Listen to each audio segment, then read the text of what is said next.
So, I've been doing much today. Just been hanging out with a friend and whatnot.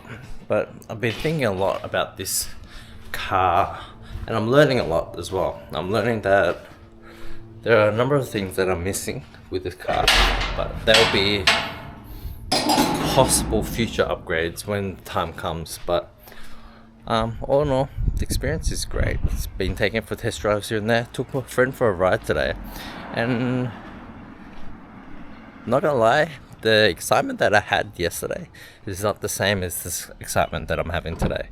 So, just an observation. And after spending so much time on the DC2, I think it's just time that I took a step back just so I can think clearly. Because, like I said, a number of the things that I have to do for the DC2 to make it really, really enjoyable in terms of drivability, because right now. So I gotta take a step back and just think about little things whilst trying to not go too crazy. So the next thing on the agenda is, that's the next thing on the agenda actually. That's the next thing on the agenda, just to make them a bit more drivable, and then we'll go get it on the road. So that's gonna be a mission in itself. So that too. But in the meantime, I have a side quest.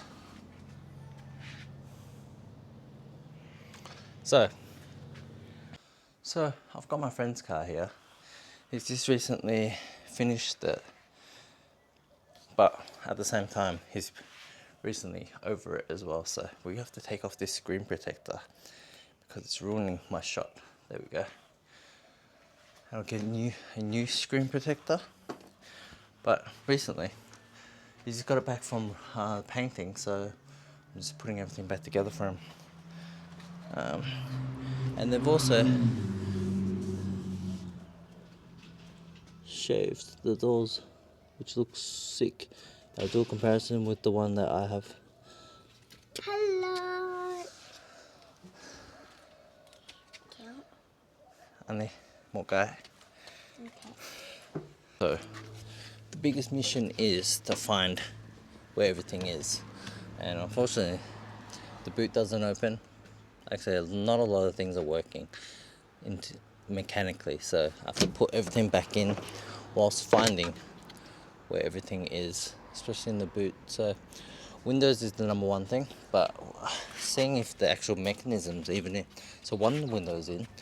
It seems like that window, the driver's side window mechanism, is off completely, so we have to find it and try to put everything back in. Fun. Managed to get the boot open, but I think the best way to go about things is just to lay it all out in the garage and then see what we're working with. That way we can start dissecting what full parts we have and what full parts we don't have. So that'd probably be the best step, so I'll start doing that.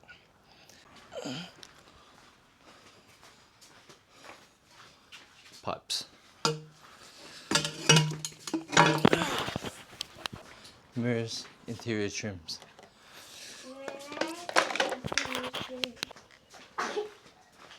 RCA cables, belt molds, and rear window mold. So, after taking the car apart, it seems like we're missing a number of things to be able to put it all back together, unfortunately. So I just called my friend and he'll see if he can source those parts. But this is what happens when cars go from one place to another all the time. I know about that. My car's gone to a number of places, but stuff like this is just the worst. So hopefully he managed to find everything and everything's good. But yeah, and also I have to do my push-ups from yesterday. So today's double day. And to be honest, and if this was any other car, I would struggle, because I've been working on EGs for a really long time. So, like I said, tinkering at the moment, feeding the boot latch cable through to try to get it, just so that way we can open the glass up a lot easier, rather than going through the boot and pulling out everything, just in case. That's one. But we're still missing so much stuff, other stuff, so I don't think I can finish it. Alright, the rear is mostly done. A lot slower than I expected. There's things that I have to address on this car, but I reckon by the end of it should be Mickey Mouse. But all in all, it's a very clean car. It's just been resprayed by a local shop, and they're doing lots of good work lately. So, alright, I think that's it. Like I said, today is just reminiscing. I'll give you a full breakdown of thoughts and how my experiences with tuning and CMS and whatnot. So, it should be interesting. I'm in my kitchen, so I am behind. I owe you guys a fair bit. So let's just go.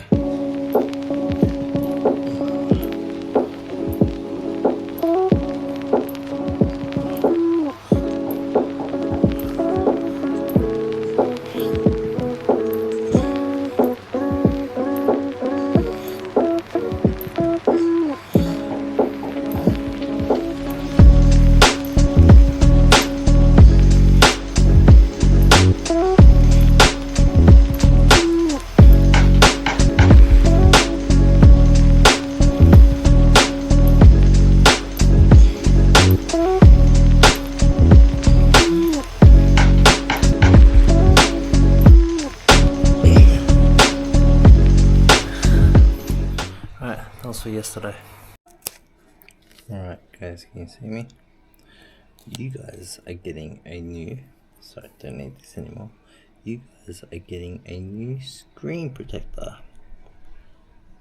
There we go. Put it on properly. I think that's the best it's gonna be. There you go. How's that look? Alright, so let's be honest. It's 11:48. So I owe you guys some more. Another set. So let's do that. And then after that I gotta edit a video. And then after that I gotta tell you about my experience with the car getting tuned and whatnot. We'll probably do that in kitchen because we've got in bed sleeping, so we won't make too much noise. Right, let's go.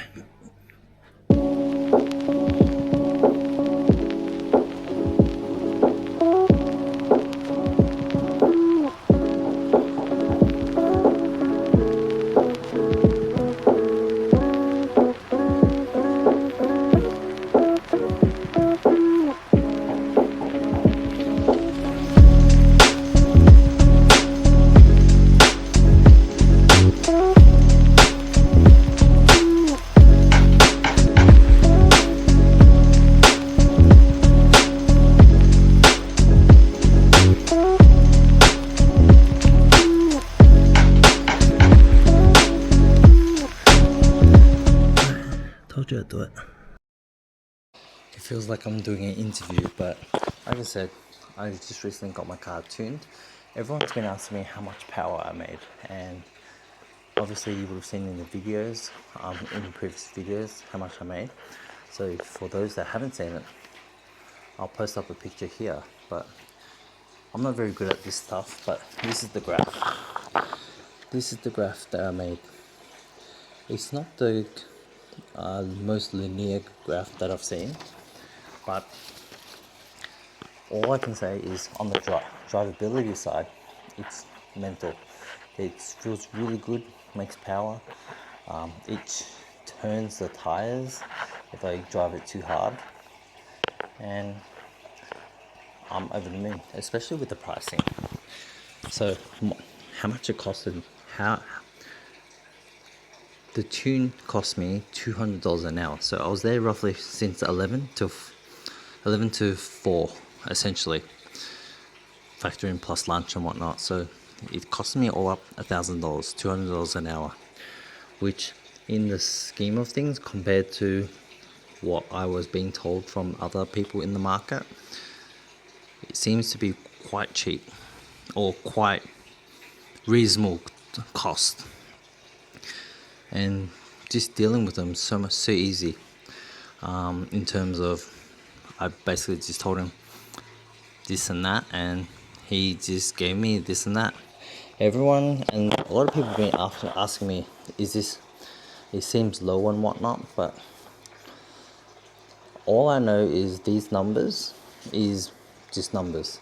So the only way we could really see how well we do or how good the tune is to take it to the track. So I'll promise I'll take it to the quarter mile and see what times we can put down.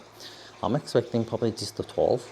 I know stock Hondas can possibly do 12.9, or depending on the driver, steerers or whatnot. Back in my day, that's what I heard. So hopefully if I can just put down a 12, mid 12, I think that'll be quite fast. Because last time I went there, I got a 13.7 in my WX, and I'm pretty sure the famous Michael Garland got faster.